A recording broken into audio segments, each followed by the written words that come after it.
Now, if you follow my channel, you know I'm a big fan of these business-focused laptops, convertibles, and one in particular that just came in really piqued my interest. It's the HP Elite x360 1040 G9. Now, this was released last year. I got it in late last year, just finally getting to it, and I'm glad I did because this brings a lot to the table. Now, this is not cheap. This is going to come in at a pretty high price tag, but it is their top-of-the-line premium in their EliteBook line, other than the Dragonfly, and we'll talk more about that very soon as I have something coming up on that. But as far as this Elite is concerned, this EliteBook, it really brings a lot to the table. Really bright, sharp, Full HD Plus display, really great battery life. You're going to see that later on in this review.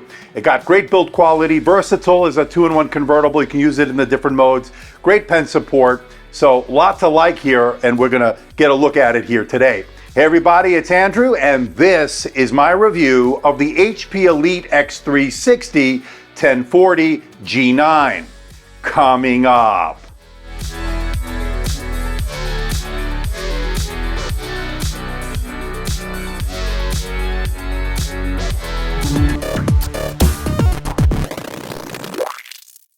Now, before we get to the unit itself, I just want to let everyone know, in the interest of transparency and full disclosure, I'm not being paid by HP. I'm not being sponsored by HP.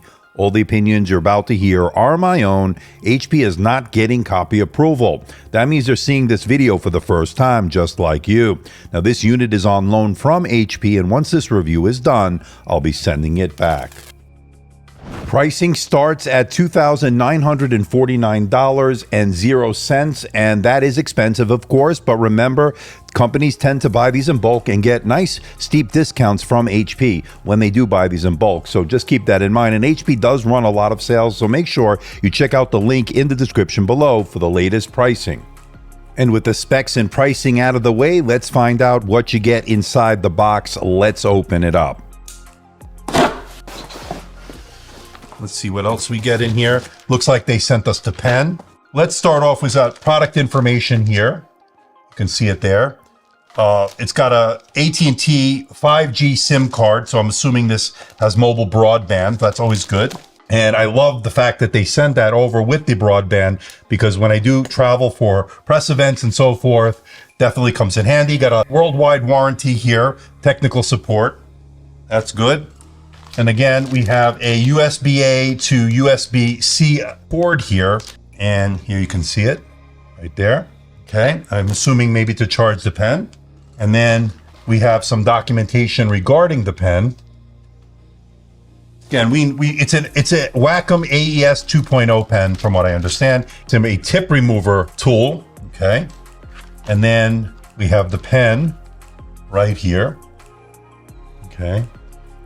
And then, of course, we have some extra pen tips, and you can actually see it here. It's in its packaging.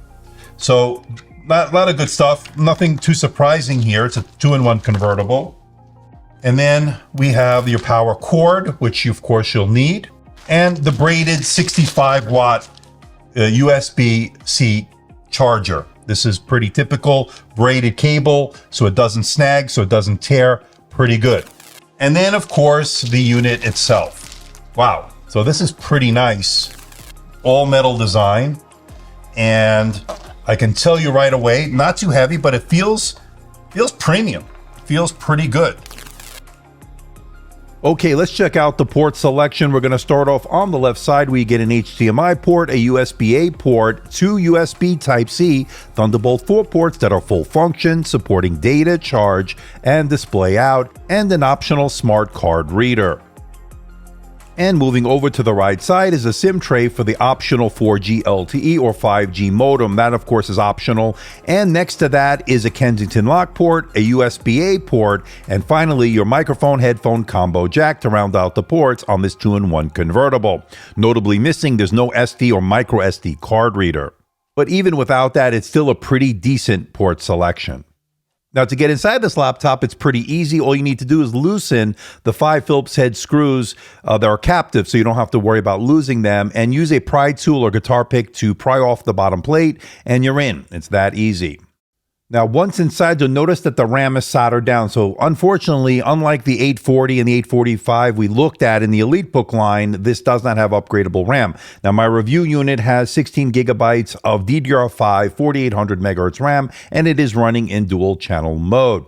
Now, when it comes to the SSD, well, good news there. You are able to upgrade that if you need to down the road. If your needs change, you need some more storage. It does support PCIe Gen 4, and my review unit has 2 terabytes of that storage. And as you can see from these reads and writes, excellent results here in early 2023.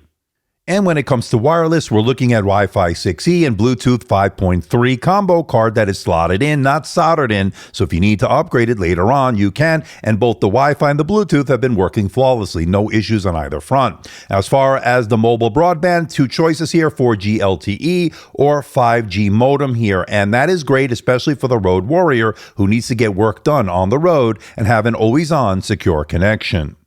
All right, let's talk about the display, and it's excellent for a Full HD Plus panel here. You're looking at 1920 by 1200, and yes, that is a 16:10 aspect ratio. Now, they claim this can get as bright as 400 nits. I actually measured 414 nits, even higher, so very good. Now, one thing to note, it is a glossy display. You will notice some glare and reflection depending on your lighting conditions. It's not that bad, but it is something noticeable, just something to keep in mind.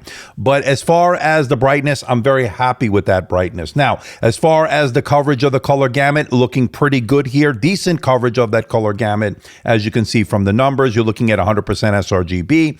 And as far as the color accuracy, 1.78 Delta E score, because it is under 2. That means it is a color accurate display, so no complaints on that front. Now, it's been very good using it with the pen and taking notes and so forth. We'll get into the pen in a moment. But as far as this touch display, it's very responsive. You can use your fingers as well. It's a multi-touch supported display, and that's been pretty good. Now, watching Netflix, Amazon, YouTube has been very good, and there's no issues in terms of watching movies on this, although it is a 16:10 aspect ratio, so you will have some black bars on the top and the bottom. Nothing serious here, nothing as far as a deal breaker, but just something to keep in mind. And I would rather have the 16:10 aspect ratio because you'll do less scrolling when it comes to web browsing. You'll see more on the display. Now, a couple of things to note regarding the display. There's no option for QHD+. There's no option for UHD+. No OLED option, no high refresh rate option. This is 60 hertz. Not a big deal. This is a business-focused 2-in-1 convertible.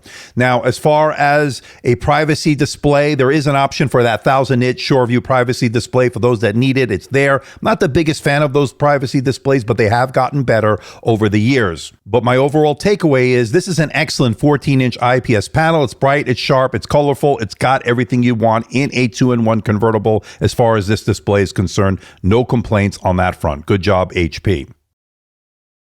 So this is the 5-megapixel HP presence camera here on this HP Elite X360 1040 G9, and I gotta say, very good results here. We're looking at 1440p video, so really high resolution video. This is an IR camera. You can log in with face recognition with Windows Hello. There's also a fingerprint scanner located on the keyboard for those that want to use fingerprints to log in, and there is a physical shutter switch on the camera itself, giving you more security and privacy, allowing you to turn it off. I like that.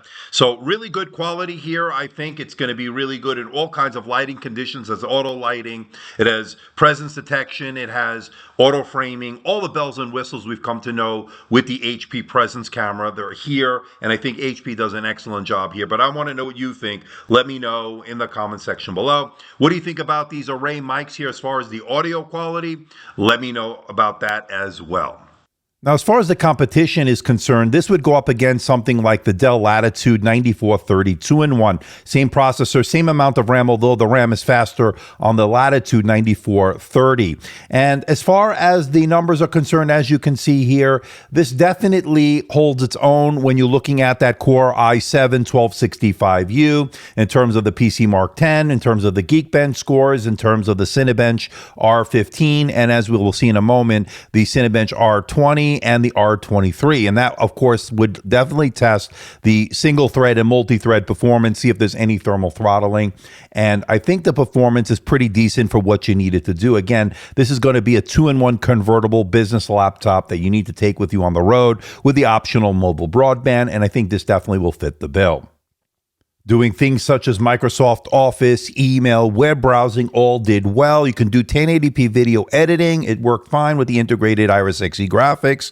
Although if you want 4K video editing, I think you want something with a discrete GPU or add an external GPU, one of the two Thunderbolt 4 ports that it has.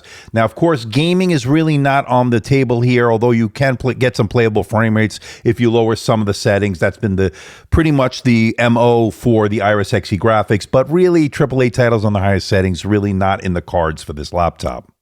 Now, when it comes to thermals, I think they did a good job in terms of keeping it relatively cool, never getting overly hot in terms of those surface temperatures, a couple of hot spots here and there, as you see here, but really nothing over the top, nothing too hot to the touch. Now, when it comes to the fan noise, well, it never got above 38, 39 decibels, even under heavy load, so it remained relatively cool and quiet. Now, when it comes to battery life, this sports a 3-cell 51 watt-hour battery, and it did 11 hours and 53 minutes on the PC Mark Modern Office battery life test, which is pretty much a simulation of everyday modern office use, meaning you're going to do a mixture of different things such as video conferencing, web browsing, all kinds of spreadsheets, and the like. So it really does simulate an everyday type of scenario. And 11 hours and 53 minutes is actually really good in terms of battery life. I think this is definitely an all-day battery type of device, and that's something business users definitely want. Now, as far as the fast charging that this does support, the included 65-watt USB Type-C power charger takes about 90 minutes to give you a full charge, actually pretty fast. The pen, I don't know if it sticks anywhere. Let's see. Yep, it sticks magnetically to the side here. So it goes on like that. So pretty nice package here, as you can see here. And this being a 2-in-1 convertible means you can put it into different modes. You got the tent mode, which is great for consuming media, watching Netflix, Amazon, YouTube, recipes in the kitchen. The same could be said for the stand mode. This is great for presentations and so forth.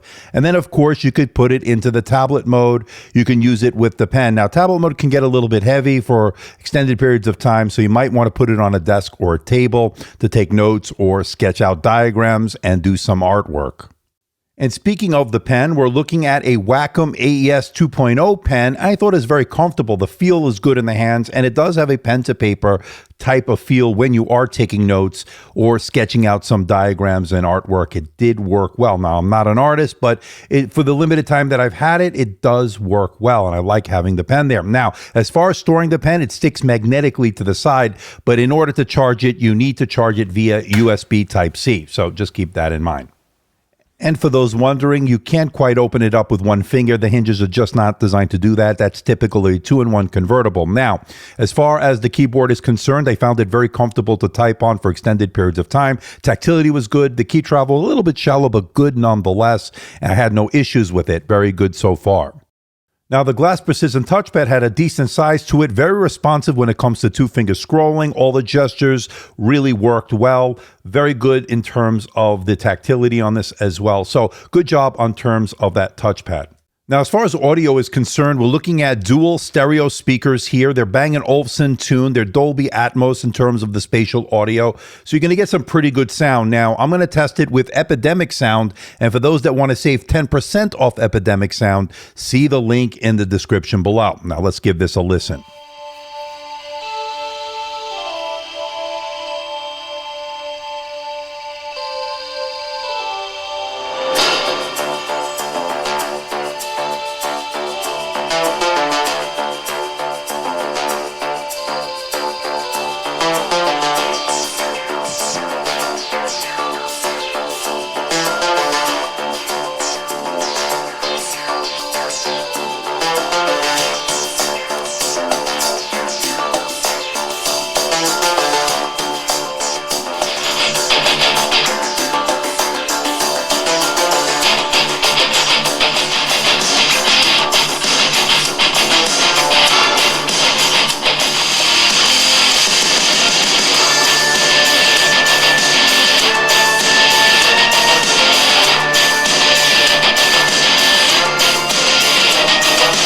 Okay, people, let's bring it all home. What do I think about the HP Elite x360 1040 G9 here in early 2023? And I gotta say, there's a lot to like here. This is a very premium 2-in-1 convertible, especially with those looking for a 14-inch convertible to take on the road, especially if you want that optional wireless WAN, the mobile broadband. That's great for the connected, always on needs for the mobile road warrior. I like that. Now, the sharp 14-inch Full HD display is great, although I wish there was an option for a QHD maybe, or even a 4K option. There's no OLED option, no high refresh rate option, but again, business focus convertible here, not necessary. Now, as far as the ports, good wide array of ports, although I wish it did have an SD card reader. Excellent keyboard and touchpad, great for extended periods of typing, great for extended periods of use. Versatile design, of course, with this 2-in-1 convertible design. You can put it into the different modes. Again, like I said, it's great to have that optional mobile broadband, 5-megapixel camera here, capable of 1440p video. It's also an IR camera, allowing you to log in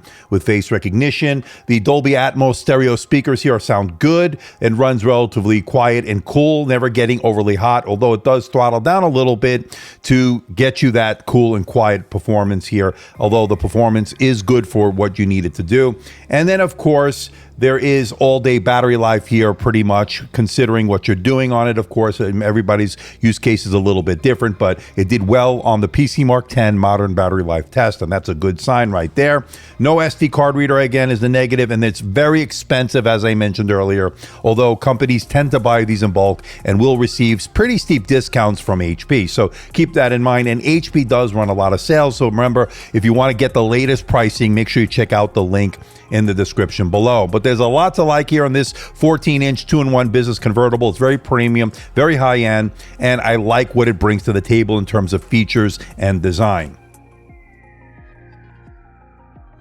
So what do you think about this bad boy, the HP Elite x360 1040 G9? So it's a lot to say here, but bottom line is this is a great little convertible here. 14-inch, of course, is going to be nice and portable, not too heavy. All metal, premium design, pen support, of course, Wacom ES 2.0 technology, sticks magnetically to the side so you can store it there. Now, it does charge via USB-C, does have a port on there.